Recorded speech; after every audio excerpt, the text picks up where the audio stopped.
ฮ็ดอีสังปลาเถาถึงดอกอีหยังสวนนี่กวางมาสวนอีกกวางมากระ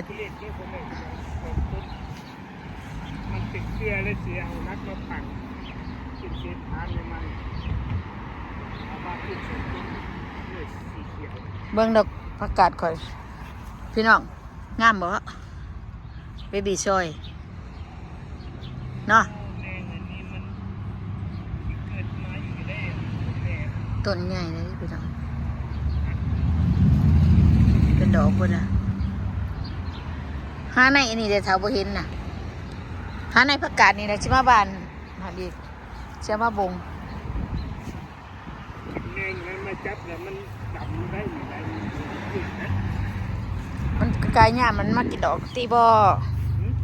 มากินดอกมันตีบ่เมกูกัน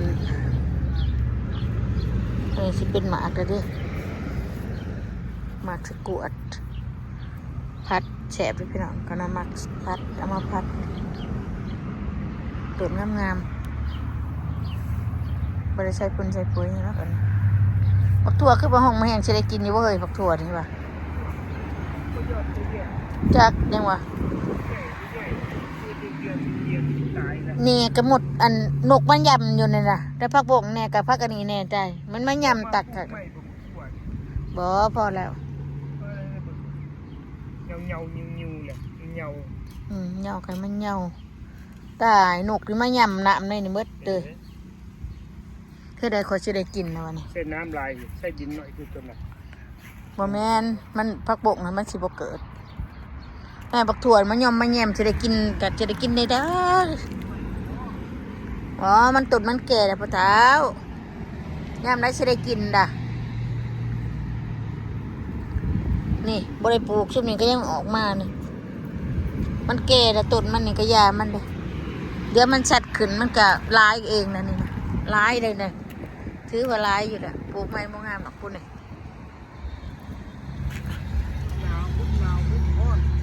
เฮ้ยไปขายตูสิออกไปเบิ่งอันนั้นข่อยมักผิดข่อยใหญ่ชำไรนะขายตูแล้วไปก่อนพี่ไปไหมย่างสะใช่ละแปะข่อยชิตัดอันต้นอันถิ่มเดียวเนี่ยตกดอกแค่เนี่ยข่อยจะเอาต้นหมกใหม่มาใส่หมักได้แซงหมักกระเดะมาใส่ข่อยจะเอาบักกระเดะใส่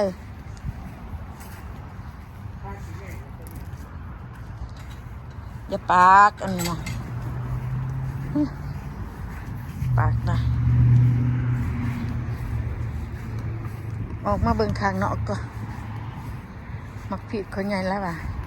มากนี่ก็ใหญ่แน่แล้วเล่นนี่จะดำมันกระชุกนี่มันเดือนหนานี่กระชุกดำประเด็นนี่ใหญ่ไปแล้ววงลมตีมาเลยงาหักแต่ปักเกิดคือลมมันแห้งพี่น้องต้มแห้งดีเลยโอ้ดอกอะไรก็งามขอถ่ายได้ไหมเถ่าโอ้ดอกอะไรงามปะเถ่าดอกไม้เบิ่งมาผิดก็ออกมาเบิ่งตะนอกชวนนอกเก่าข่อยรักษาคือเก่าได้แท้นี่ครับตัวมาผิดแดงกระชิดดิน้อง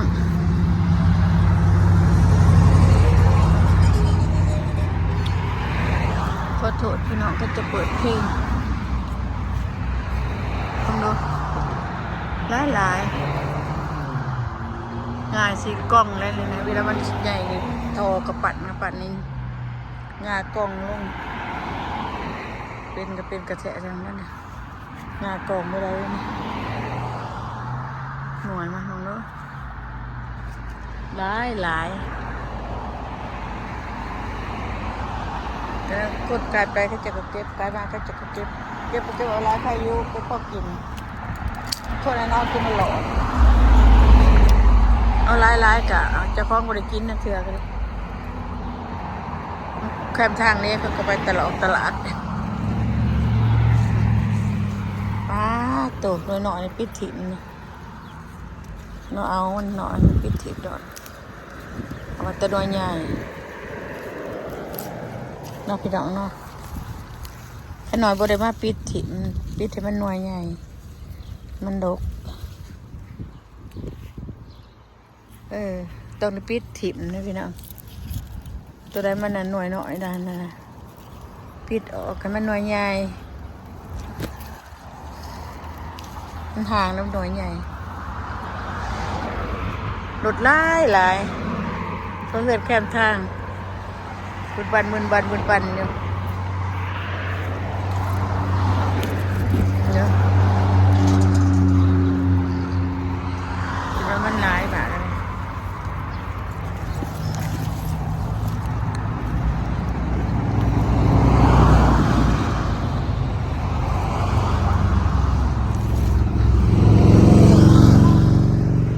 เสียงรถเสียงรางบุญบันเนี่ย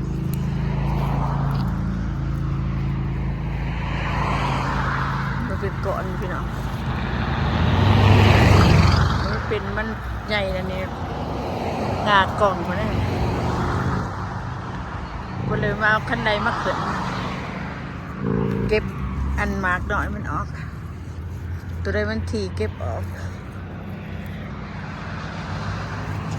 หลาย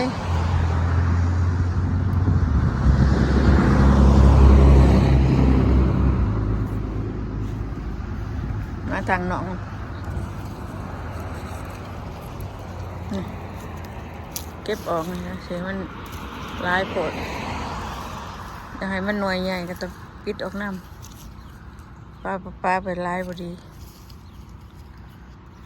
ปลาหน่วย1-2 หน่วยพอ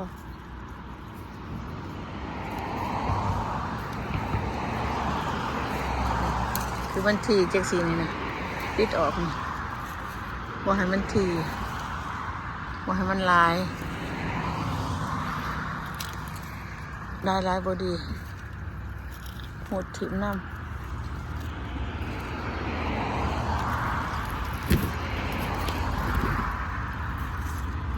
ลองดูมันลุกบรรดาคืออยากจะคิดดอกจะเราจะงากองลงนั่นมันนอนนี่โอ้โห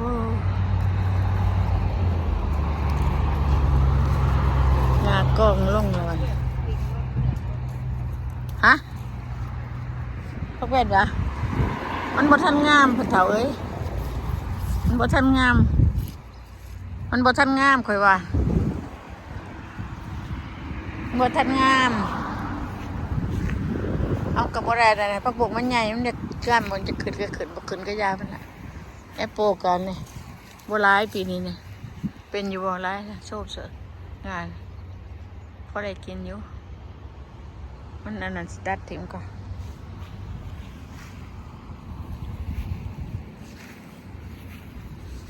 ปลูกอันนี้ก็ได้กระเทียมก็ได้อันนี้พี่น้องเอามาปลูกเป็นดอกได้นี่นะบางคนก็จะตัดไปขวดอะไรแต่ขนาดก็ประมาณโอ้ดีบักทั่วดูหมดเลยทั่วจะของหมดยาปลามันเนี่ย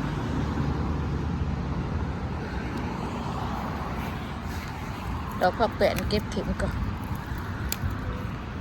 เพราะว่าเวลามันได้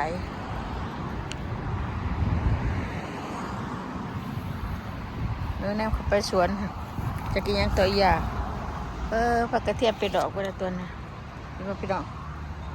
ไปแล้วพองมาสิเอาเนาะลืมละเดี๋ยวว่าปลาเทาเจ้าชื่อใช้ยางลืมละเอาไว้โทษพักนะปลาเทาว่าแจ้งว่าพอชล่างเสือข่อยแล้วน้ำใช่ไหมล่างมันน้ำพ้นเอาไว้ล่างเสือก็เท่านี้ก็กำลังเสือเอาเป็นยังอันนี้คือข่อยเป็นหัวเดี๋ยววะนี่คณะมาบงนี่กับ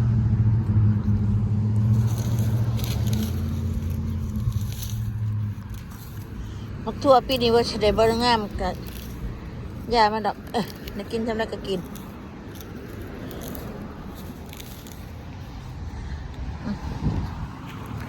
อกมันทางนอกนี่ได้อันพุ้ยมักเขาก็นี่นะพุ้ยมักได้นี่นะ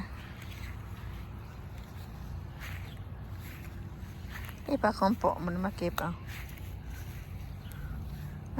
ขน้อยปลูกก็ที่ว่าใหญ่อยู่บ่นี่คือมาเป็นสิประหลัดนี่นะกระเทียมปลูกด้วยกระเทียมบงคือมาข่อยไว้ใช่บริโภคตามนในมันใหญ่ก็ใหญ่แล้วนะตัวนี้ก็จะใหญ่อยุ่ที่ดกกระเบิดนี่แหละดกหัวมันออก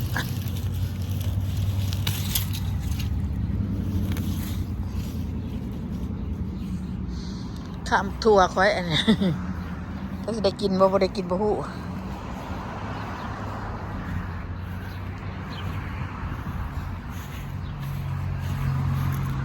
ดอกไม้จากดอกไม้ชะหอมเด้อบ่ได้เก็บไปบูชาดอก